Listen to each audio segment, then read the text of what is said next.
The airport was alive that night. Screens blinked with destinations. Voices overlapped in endless echoes, and the hum of the jet engines carried through the glass walls like a pulse from the sky itself. I remember thinking how ordinary it all felt, how safe, crowded terminals always have that illusion, a sense that nothing truly bad can happen when you're surrounded by so many strangers. I was on Flight 404, bound for Tokyo, a red eye, smooth on paper, direct from Seattle. I'd taken the same route before, a dozen times. Maybe business trips, vacations, escapes, all blurring into one. I don't remember why I was flying this time. That detail feels foggy now, like the kind of dream that evaporates when you try to speak it aloud. At the gate, I noticed something strange. The departure board listed our flights in grey, not delayed, not boarding, just dimmed. A flicker of static crawled across the screen, then it corrected itself, bright as normal. No one else seemed to notice. Maybe it was just the light. The attendant at the counter smiled as I handed over my ticket. Her name tag said Mara. Her voice was steady, rehearsed, like she'd said the same lines 1,000 times that day. Have a safe flight, she told me. But as I walked down the jet bridge, I could have sworn I heard her add, softly, enjoy the view while it lasts. The cabin smelled like fresh plastic and coffee. The lights were dim, tinted blue, the way airlines do to make you think it's night. I took my seat by the window, 18A, and glanced around. Families, a couple holding hands, a man in a suit already asleep. Everyone lost in their own worlds, everyone trusting the sky. When the engines roared to life, a strange pressure filled my chest. The familiar heaviness of takeoff, but beneath it was something else. A vibration too low to be sound. I could feel it in my bones, like the plane itself was alive. Through the window, Seattle became a web of light, shrinking into black. The city fell away, replaced by endless darkness and cloud. And for a brief moment, as the nose of the aircraft cut through the last layer of mist, I thought I saw something. A shimmer, like a face reflected in the sky. Then it was gone. The seatbelt sign chimed off. The cabin lights warmed. Normal. Everything was normal. Or so it seemed. 3 hours into the flight, the world outside the window looked endless. A rolling ocean of clouds below, the stars like shards of glass above. The engines hummed steadily, that steady, hypnotic sound you start to tune out after a while. Most of the passengers had fallen asleep. A few screens glowed faintly here and there, faces lit in soft blue.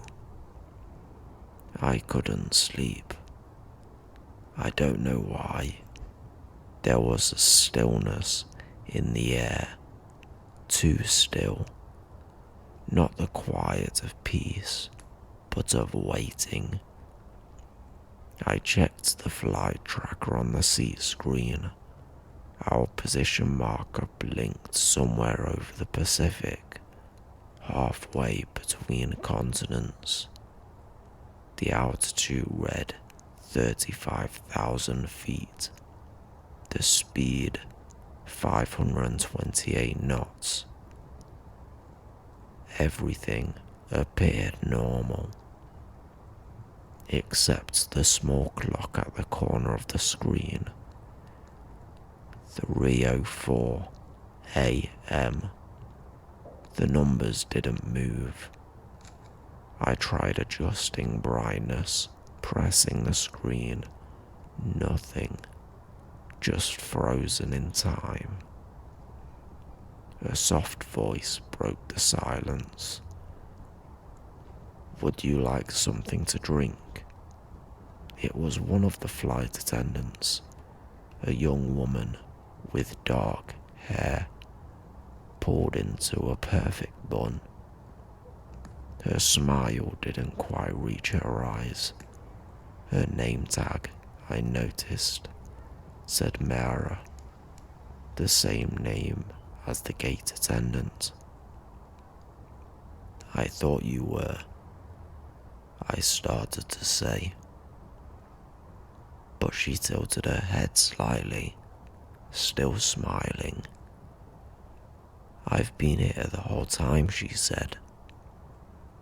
Then she leaned closer, just enough that I could feel the warmth of her breath when she whispered, "Enjoy the view while it lasts." The exact same words. I blinked, startled, but when I looked up again, she was gone. Not walking away, not out of sight, just gone. I turned to the aisle, heart pounding. The man across from me, the one who'd been asleep since takeoff, was now staring out his window with wide, unblinking eyes. He didn't answer, didn't even blink. Outside, the stars began to fade, not all at once, one by one, like someone was snuffing them out. Then for the briefest moment, the cabin lights flickered, the air filled with static, faint but unmistakable, and a burst of radio chatter came through the intercom. Not the captain's voice, not English.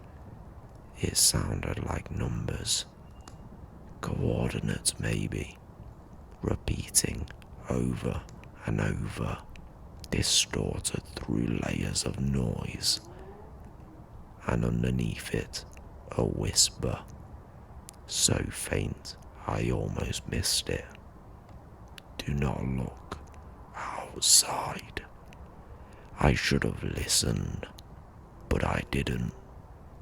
When I turned towards the window, I saw the reflection of the cabin lights dancing against the glass, and beyond that reflection, something else.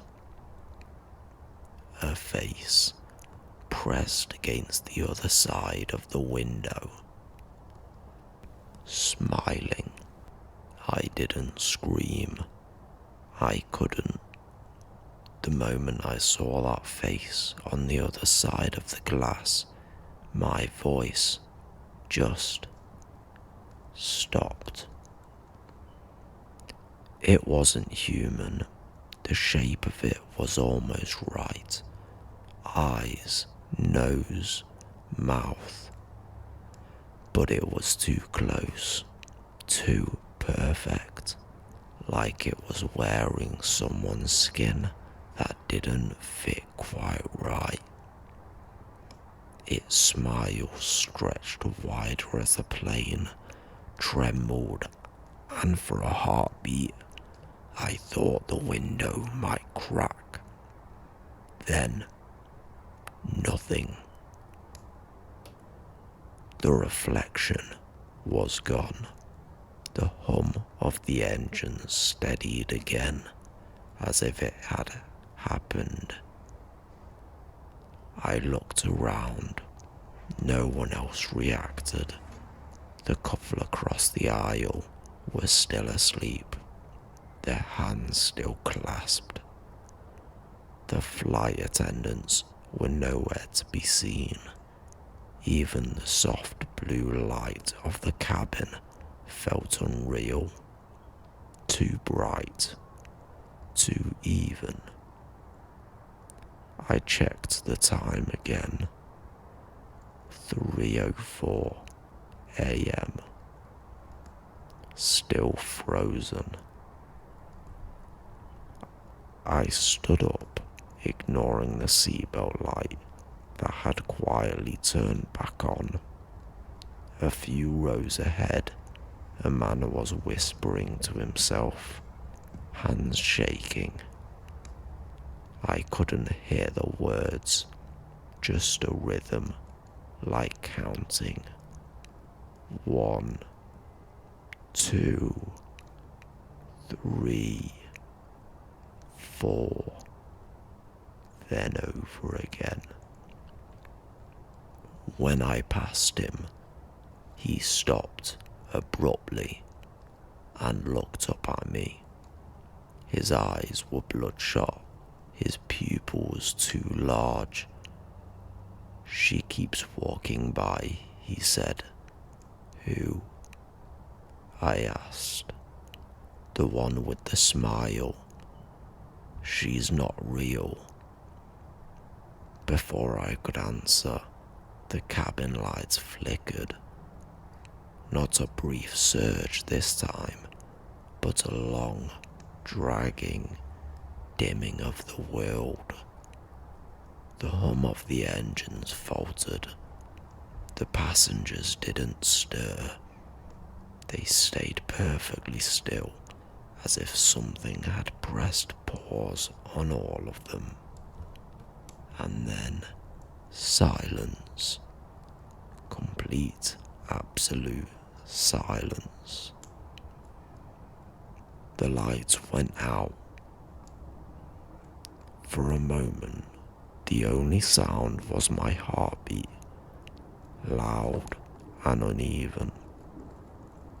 I could barely see my hands in the dark.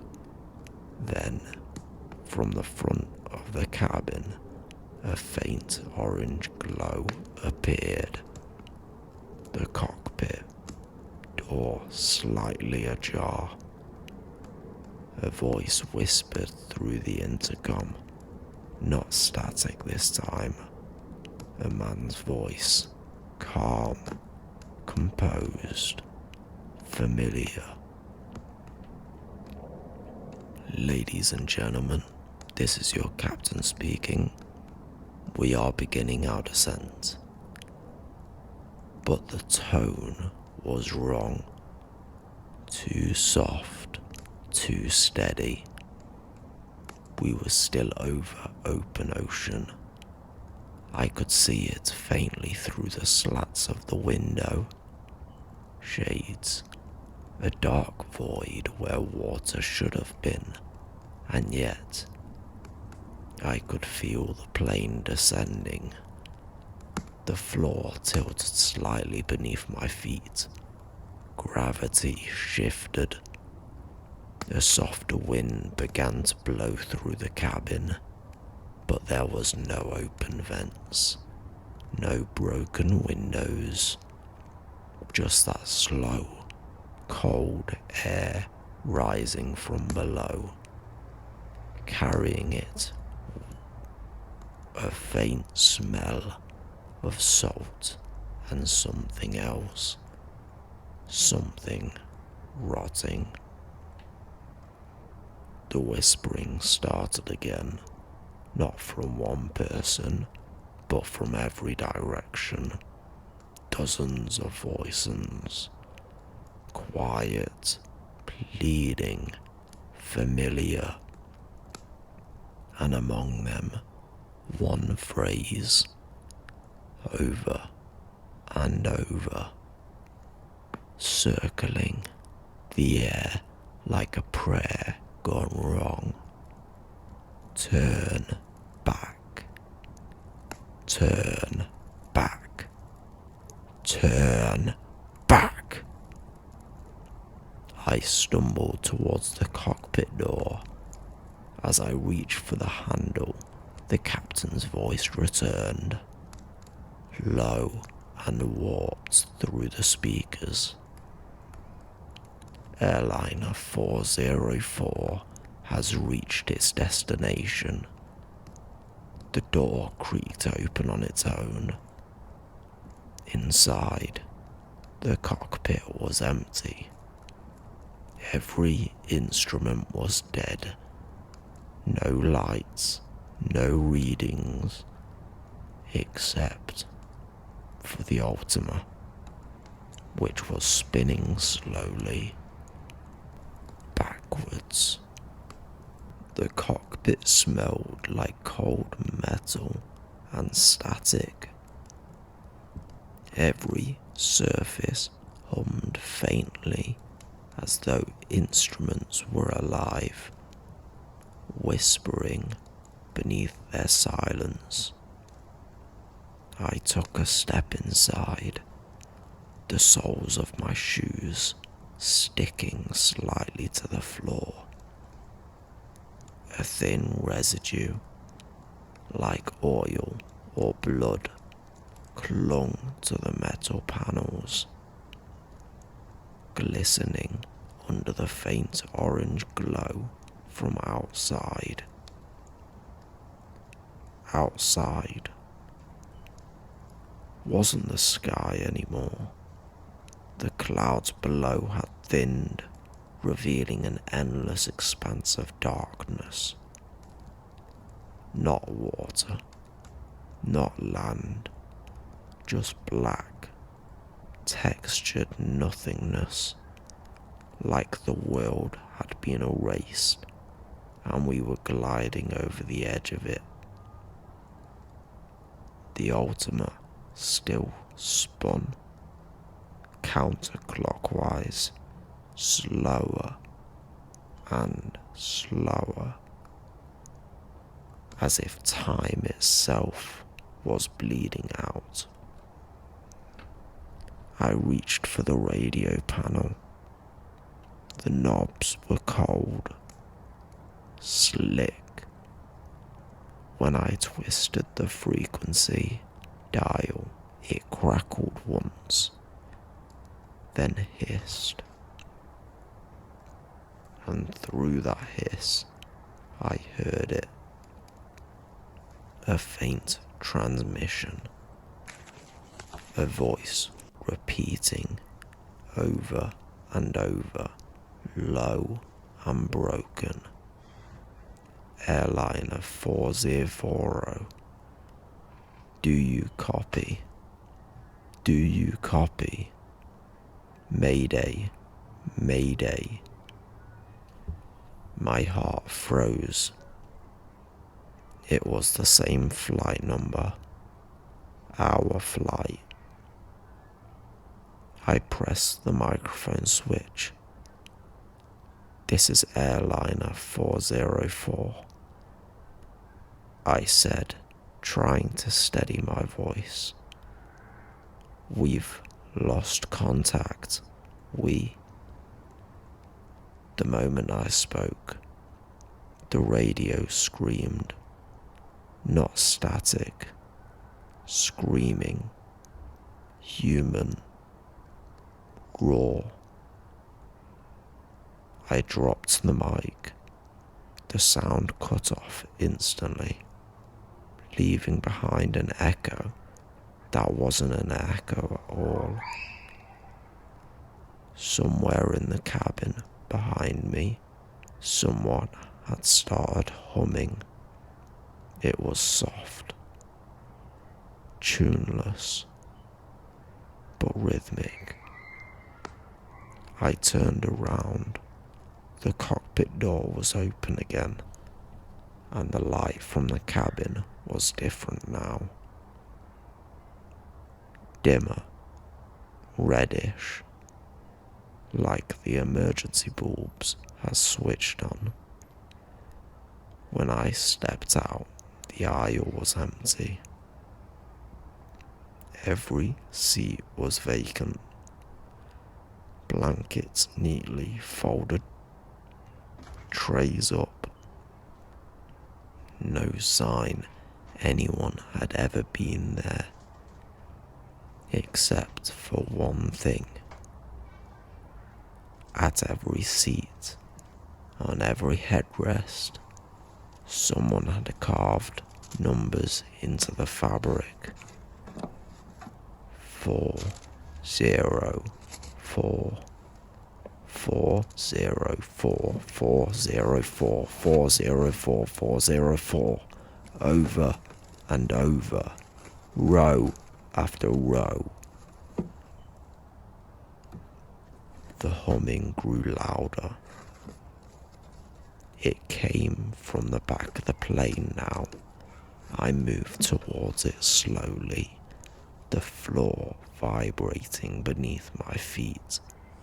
The overhead lights flickered as I passed them, each one snapping off behind me, one by one, until only darkness followed.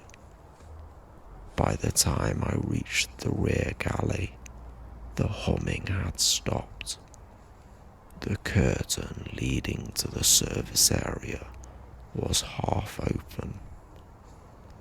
Behind it, I could hear a faint dripping. When I pulled the curtain back, there she was, the flight attendant, Mara, her uniform soaked through her hair limp, her eyes wide and unblinking. But she wasn't looking at me. She was staring at the ceiling, whispering. Her voice cracked like broken radio static. You shouldn't have listened, she said. Now they know you're here. And then she smiled. Not at me, at something standing right behind me.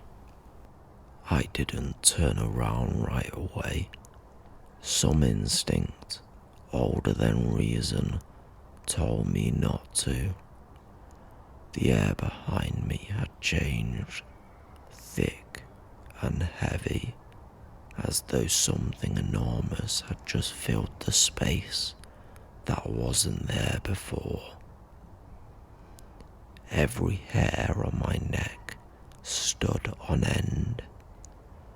Mara kept smiling at the ceiling, her lips trembling, her pupils dilated until her eyes looked completely black. I could hear her whispering, too soft to make out the words. I leaned closer, careful not to glance back. She was praying, but not in any language I'd ever heard. Then, a sound. Not a breath, not a voice, a shift, like metal bending under slow pressure, like the plane itself was being twisted by unseen hands. I turned. There was nothing. The aisle stretched empty in both directions. Dim, ready lights, casting shadows that shouldn't have existed. They moved wrong, lagging slightly behind me, as though light itself was uncertain of the moment. I looked back at Mara. She was gone. Only her name tag remained, resting on the floor in a small puddle of dark water that hadn't been there before. Except it wasn't water. It was black, thick, and pulsing faintly, like it was alive. I stumbled backward, gripping the seats for balance. The plane lurched violently to one side, sending my body crashing into the aisle. Oxygen masks dropping from the ceiling, but none of them swayed. They hung perfectly still, frozen in the air like time itself had stuttered. Then the intercom crackled again. "This is your captain speaking." The voice was calm, but off, like someone imitating a voice they didn't understand. "We've entered controlled descent. Please remain seated until you arrive." Arrive where? The engines roared louder, deeper.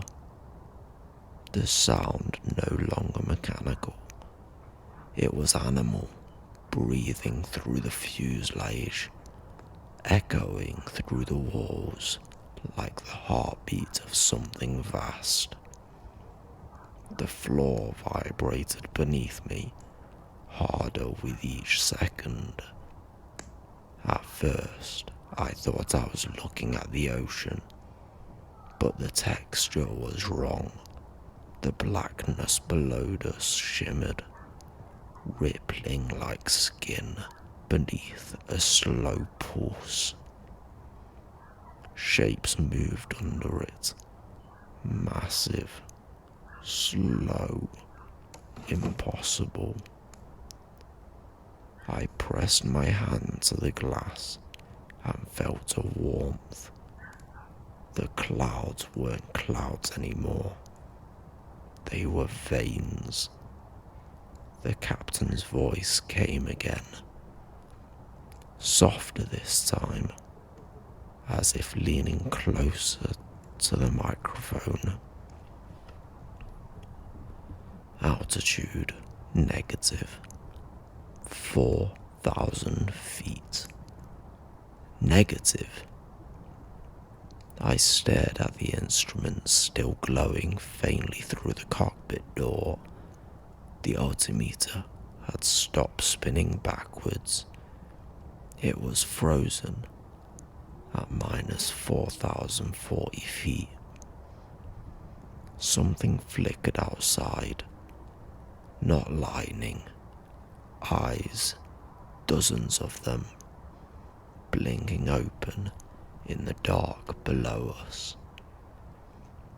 Each one reflecting the plane in perfect detail. And then from the overhead speakers, faint, buried under static, came a child's voice. "You're home now." The plane began to descend faster. The seatbelt sign flickered once, then went out completely.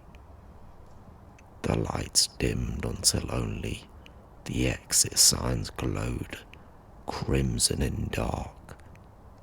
I tried to move, but every muscle in my body felt heavy.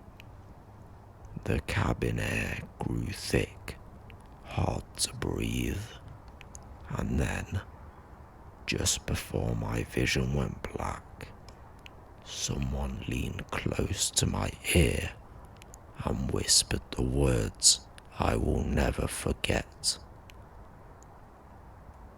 "You shouldn't have looked outside." When I woke up, the plane was silent again, not the quiet of sleep, but the kind that exists after something terrible has already happened. The lights were gone, the hum of the engines gone. The air felt weightless, still. I was lying across the aisle floor, one arm twisted beneath me. My watch was broken, the glass face cracked, but the hands pointed to 3:04 a.m. That time again, frozen, eternal. I stood slowly. The cabin was different now.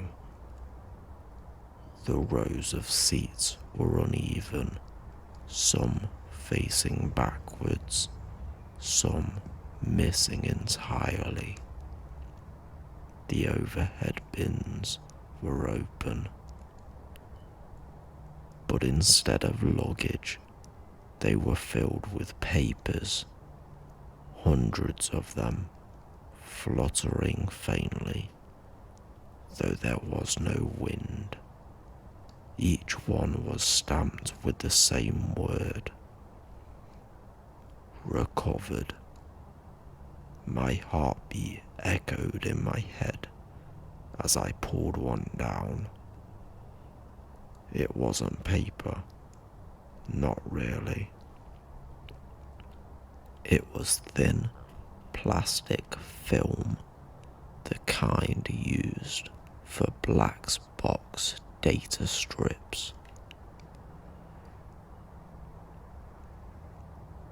And printed across each were sound waves, jagged, uneven, and labelled with the same 4 digits: 404. I moved toward the cockpit again. The door was shut now, locked from inside, but from behind it I heard typing, slow, deliberate, rhythmic. I froze. It wasn't the door. It was the window beside me. Something was tapping from the outside.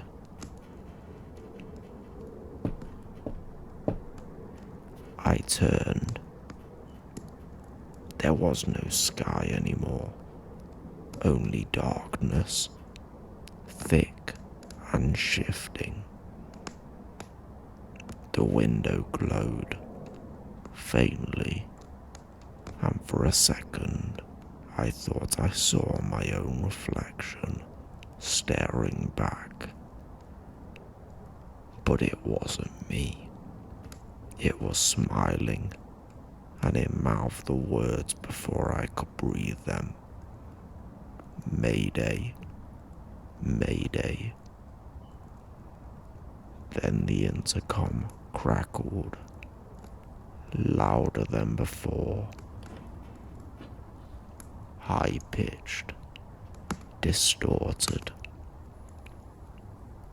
and through the static came my own voice. This is Airliner 404, Mayday. We've lost contact. I stumbled backward, covering my ears, but the voice only grew louder. We are descending below known altitude. No stars, no ground, nothing but dark. Then silence, followed by a faint click of a recorder stopping. I turned towards the cockpit door. The handle was glowing orange, faint but pulsing like a heartbeat. Without thinking, I reached for it. The moment my fingers touched the metal, the sound returned. Not from the speakers, but from everywhere at once. Screaming. Thousands of voices, overlapping, desperate. Each one repeating the same plea in different tongues, different tones. Find us. Find the plane. Don't let it happen again. I yanked the door open. Inside was no cockpit, no controls, no seats, only an empty, hollow corridor lined with static-filled screens, rows and rows stretching endlessly forward. Each one showed me sitting in seat 18A, staring out the window. Each one was looping the same few seconds. 03:04 a.m. The time that never moved. At the far end of the corridor, a small red light blinked on a console. The black box. I stepped closer. The screen beside it flickered to life, showing flight data, coordinates, pressure, then location unknown, status in transit, passengers 1, just 1. Me. Then below that, new text began to appear, letter by letter, across the screen. You were never on The manifest. And the lights went out. The corridor flickered like a dying dream.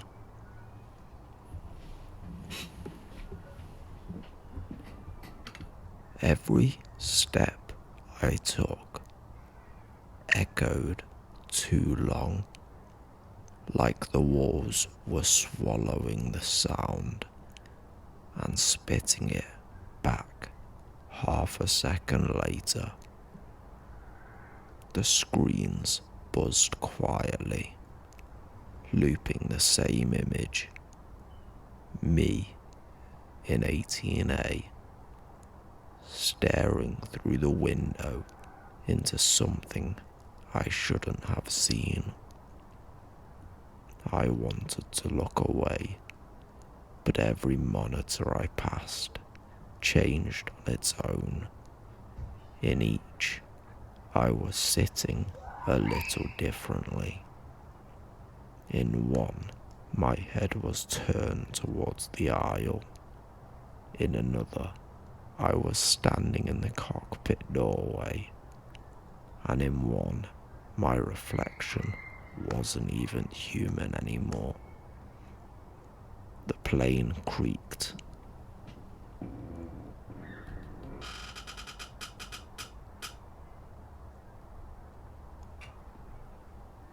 Metal, bending, breathing. The air felt thicker now, pressing down on me from every direction. I stumbled forward toward the blinking red light, the black box still pulsing like a dying heart. When I touched it, the cabin roared back to life. The sound hit me like thunder. Engines screaming, alarms blaring, voices overlapping in panic.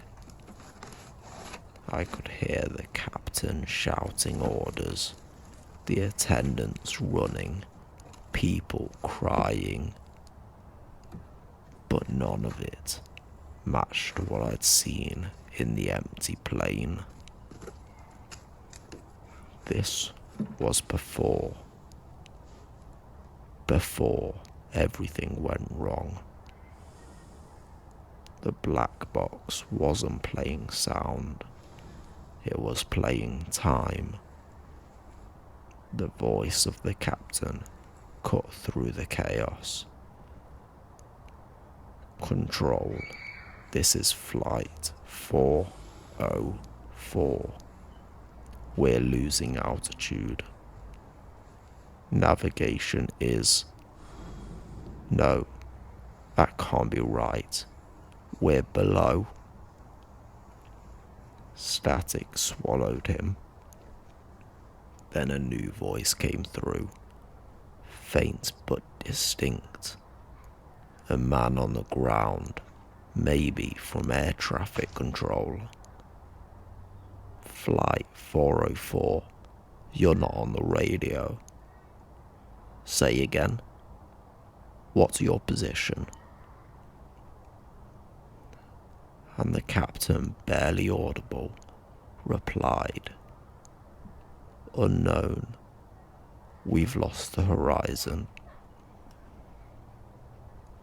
The transmission fractured, breaking into overlapping screams and static, until it all merged into one sound.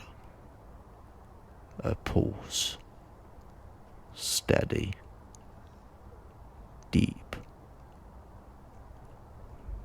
not from the engines, not from the instruments, from below. The playback ended. The box went quiet again. On its small display, words began to scroll slowly across the cracked screen. Recording complete. Data uploaded. Receiver found. I felt my stomach twist. The screen flickered once more. And then I heard the voice again. Not from the box, from the intercom. This is your captain speaking. We've reached our final destination.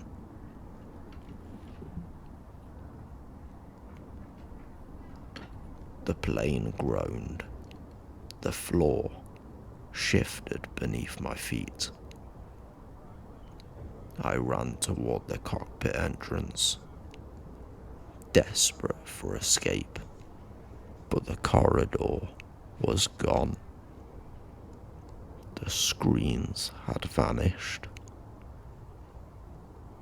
In their place stretched a tunnel of lightless sky, curving inward, infinite. And from that tunnel, I could hear something calling. Not words, but tones, rhythmic and deliberate, like coordinates sung in code. A hand gripped my shoulder, cold, firm, familiar. I turned. Mara stood behind me again. Her uniform was clean now, her hair perfectly neat, her expression soft. You shouldn't have stayed awake, she says quietly. No one ever does. I tried to speak, but she pressed a finger to my lips. Listen, she whispered. The ground is calling you. And with that, she stepped back into the dark and fell upward. The engine screamed again, louder than before. The cabin dissolved around me. The windows fractured into thousands of reflections, each one showing me at a different point in the flight. Boarding, sitting, staring, dying. I was everywhere at once and nowhere. The intercom crackled one last time. Mayday, Mayday. Airliner 404. Do you copy? I opened my mouth to answer, but the voice that came through wasn't mine. Copy. Then silence. When I woke up again, I was sitting in seat 18A. The seatbelt light was on. The woman beside me was reading a magazine. Outside, the clouds were calm and endless. The captain's voice came on, smooth and confident.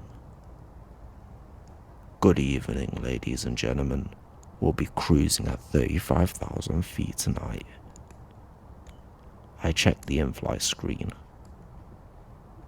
Flight 404. Altitude 35,000 feet. Time 3:04 a.m. And I smiled, because now I knew what came next. The hum of engines was soft again.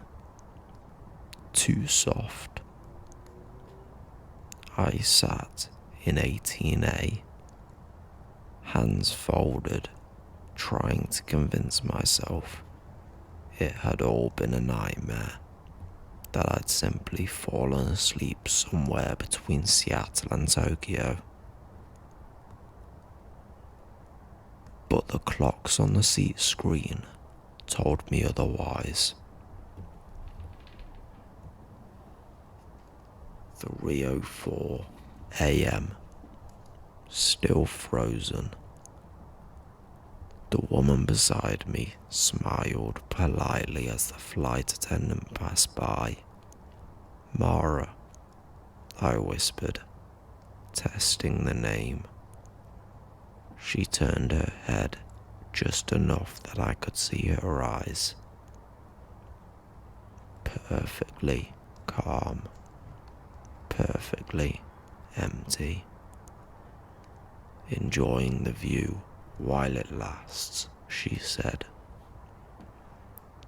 Outside, the stars began to blink out, one by one, and beneath the wing, the clouds rippled like something breathing just below the surface of the world. I closed my eyes and waited for the scream, the descent, the endless fall.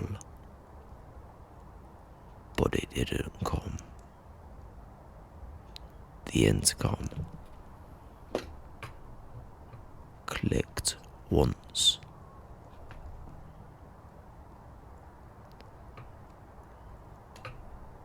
Then a voice, my own, spoke softly through the speakers.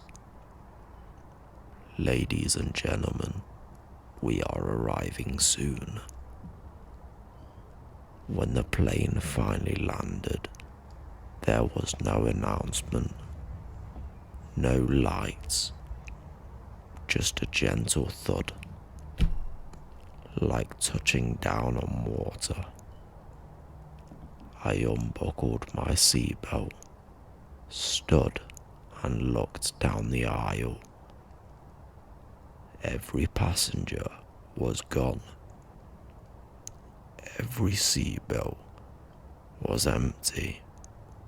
The cabin doors were open, leading into nothing but fog. I stepped forward. The air smelled of salt and static. Somewhere distant, I heard a faint recording loop, repeating over and over again. This is Airliner 404. Mayday. Do you copy? And then I understood. The flight never ended. It never would. They found the recording weeks later, a black box floating in the Pacific. No wreckage, no survivors, just one final message, distorted but clear enough to transcribe. If you see Flight 404 on your tracker, do not board it. The flight departs every night at 3:04 a.m.